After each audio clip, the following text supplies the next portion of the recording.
श्री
मजगृह पंचाचार्य महाराज की जय।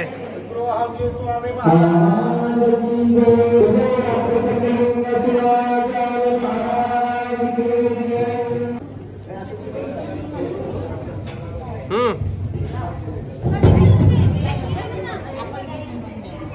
बाहेर दर्शनाला कोणी येऊ नका नंतर या चला वाजलं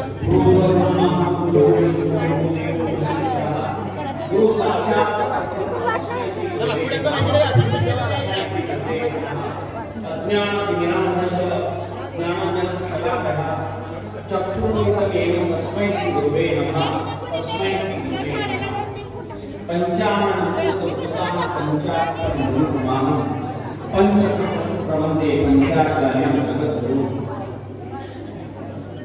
आजचा जो या ठिकाणी आनंदाचा क्षण म्हणजे हा 29वा सत्संग आहे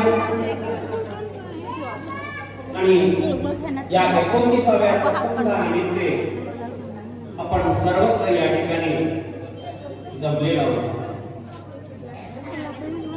मला सांगावंसं असं वाटतं की जेणेकरून प्रत्येक सत्संगामध्ये जपामध्ये भजनामध्ये कीर्तनामध्ये जे सहभागी होतो आपल्या सोबत आपण शिदुरी घेऊन जातो तशाप्रमाणे या ठिकाणी प्रत्येक सत्संगामध्ये जपामध्ये कीर्तनामध्ये पोथीमध्ये भजनामध्ये जे मायमाऊली जो मनुष्य या ठिकाणी येत असतो तो या ठिकाणी आपलं पुण्याचं गाठोडं तयार करत असतो।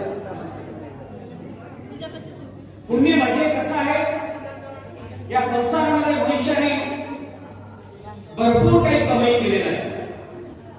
कमाई करत असताना भरपूर अडचणी येतात पण त्या अडचणीला दूर सारून मनुष्य आपल्या संसारातील हा गाडा त्या ठिकाणी आपलं पार संसारूपी सागरातून जाण्याचा प्रयत्न करतो। तशाच प्रमाणे जे मायमाऊली व जो मनुष्य या संसाराच्या अडचणीमधून वेळात वेळ काढून जो या सत्संगामध्ये या दरवर्षी प्रतिवर्षाप्रमाणे जो आपल्याकडे जप होतो त्या जपामध्ये पारायणामध्ये संसारातून वेळ काढून येणं म्हणजे आपलं पूर्व भाग्य म्हणावं लागलं, पूर्व पुण्य म्हणावं लागलं।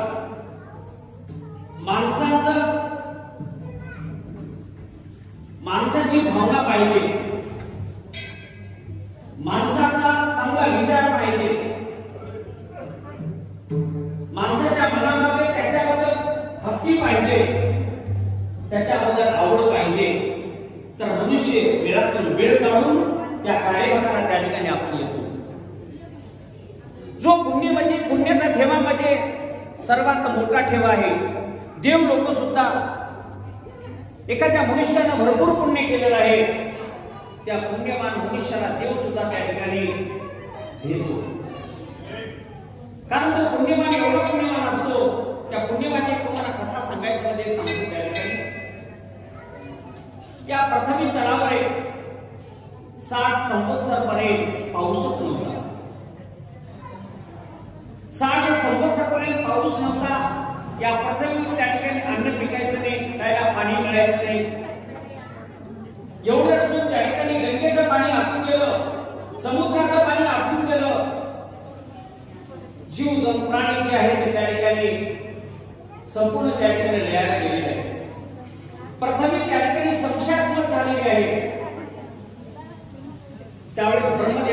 चिंता निर्माण झालेली आहे.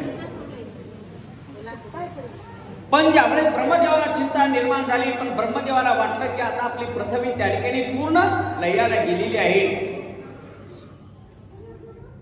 भगवान शंकराने कार्यभाग लावून दिलेला आहे. ब्रह्मदेवाला सृष्टी निर्माण करायचं कार्य लावून दिलेलं आहे. भगवान विष्णूला पालन करण्याचं कार्य लावून दिलेलं आहे आणि स्वतः आपल्यावर संहार करण्याचं काम भगवान शंकराने ठेवलेलं आहे. त्यामुळे त्या ब्रह्मदेवाला चिंता निर्माण झाली. ब्रह्मदेवाने मनामध्ये विचार केले तर त्या ठिकाणी सूर्यपुत्र असणारा यमाच्या वंशातील असणारा हा रिपुंजय राजा, त्या रिपुंजय राजाने हजारो वर्ष काशीमध्ये बसून भगवान शंकराची तपसाधना केली होती. त्या तपसामर्थ्याचे, त्या नामाचं एवढं पुण्य होतं. त्या पुण्यामुळे त्या ब्रह्मदेवाला असं निर्माण झालं की आपण रिपुंजय राजाकडे जावं आणि रिपुंजय राजाला आपण सृष्टी कार्याचं कार्य फक्त सांभाळण्यासाठी सांगावं. कारण तो रिपुंजय एवढा पुण्यवान होता, त्या पुण्यामुळे त्या ठिकाणी सृष्टी निर्माण करू शकेल. त्यावेळेस ब्रह्मदेव त्या रिपुंजय राजाकडे गेले. रिपुंजय राजापाशी गेले असताना आपण कोणतंही कार्य करत असताना समोरच्या माणसाची स्तुती केली पाहिजे. एखाद्या माणसाकडून कार्यभाग आपण करून घ्यायचा आहे तर त्या माणसाला स्तुती केली पाहिजे, त्या माणसाचा भक्ती केली पाहिजे. तुम्ही किती दानवान आहात, तुम्ही शूरवान आहात, दान धर्म करणारे आहात, सर्व परोपकार करणारे तुम्ही आहात, तो समोरचा माणूस खुश होतो. तशाप्रमाणे त्या ब्रह्मदेवाने रिपुंजय राजाला सांगितलं. रिपुंजय राजाला म्हणू लागले, राजा तुम्ही किती पुण्यवान आहात. प्रथम तर त्या ठिकाणी संशय झालेले आहे. तुमच्या पुण्यामुळे तुम्ही हे प्रत्यक्ष कारभार तुम्ही सांभाळा. एवढं म्हणताना रिपुंजय राजाने विचार केला, माझ्याने ते सांभाळणं होत नाही, पण तुम्ही मंचावरून मी कार्यव्यक्ती स्वीकारायला तयार आहे. रिपुंजय राजाने होकार दिला. मग त्यावेळेस ब्रह्मदेव भगवान शंकराकडे गेलेले आहेत आणि म्हणू लागलेले आहेत.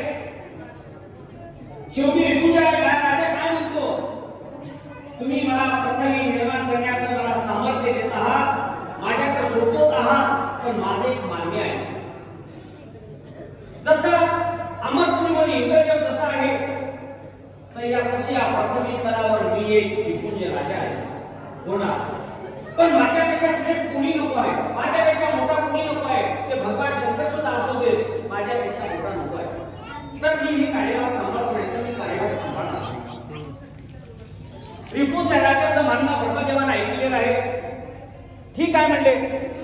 भगवान शंकरा गेले आणि भगवान शंकराला सगळं त्या रिपुंजय राजाचं म्हणणं म्हणलेलं आहे. भगवान शंकरा म्हणले ठीक आहे म्हणजे आता पृथ्वी तर सृष्टी निर्माण करायचे, ठीक आहे म्हणजे त्यांच्या म्हणण्याप्रमाणे रिपुंजय राजा म्हणून तसं आपण कार्य करतो. त्यावेळी त्या रिपुंजय राजा म्हणण्याप्रमाणे भगवान शंकराला सुद्धा काशी सोडावं लागलं. विंध्याचल पर्वताच्या मस्तकावर जाऊन 80,000 वर्ष भगवान शंकर, ब्रह्मदेव, विष्णू आणि 33 कोटी देवलोक त्या ठिकाणी थांबवला. देवलोकाचे काही चांगलं झालेलं आहे. रिपुंजय राजा म्हणून ते कार्यभाग होऊ लागलेला आहे. त्या रिपुंजय राजाच्या म्हणण्याप्रमाणे ब्रह्मदेवानं सर्व ऋषीमध्ये श्रेष्ठ असणारी अरुंधती, त्या अरुंधतीला सर्वांना मित्रांना ऋषीमुनींना बोलावून त्या देवदास राजाचा काशीमध्ये राज्याभिषेक केलेला आहे. राजा म्हणून त्यांचा राज्याभिषेक केलेला आहे आणि त्यांचं नाव देवदास राजा असं ठेवलेलं आहे. कारण कशामुळं? माणसाच्या तपामुळं, माणसाच्या जपामुळं, माणसाच्या सामर्थ्यामुळं, माणसाच्या भक्तीमुळं तो पुण्यवान होता म्हणून त्याचा राज्याभिषेक केलेला आहे. राज्याभिषेक केला असताना आता पृथ्वीमध्ये सृष्टी निर्माण करायचे म्हणलं तर आपल्याला सर्व काही प्राप्त पाहिजे. देवलोकाला चिंता झाली. 80,000 वर्ष आपला कारभार निघून गेलेला आहे. सूर्यदेवाला चिंता निर्माण झाली, आपलं काय चालणार आहे आपल्या विषयी. चंद्रदेवाला निर्माण झाली, आपलं काय चालणार आहे. सर्वांनी विचार केला की आपण सूर्य उगवायचा सूर्यपूर्ण राजा काय करतो. चंद्रदेवाला वाटलं आपण चंद्र आपल्याला निर्माण करायची नाही. अग्नी जेव्हा वाटलं की अग्नी आपण प्रज्वलितच करायची नाही. हा स्वयंपाक कुठून करतो? सूर्य उदय झाला तर यज्ञ याग पूजा आनंद सर्व काही होतं. सूर्य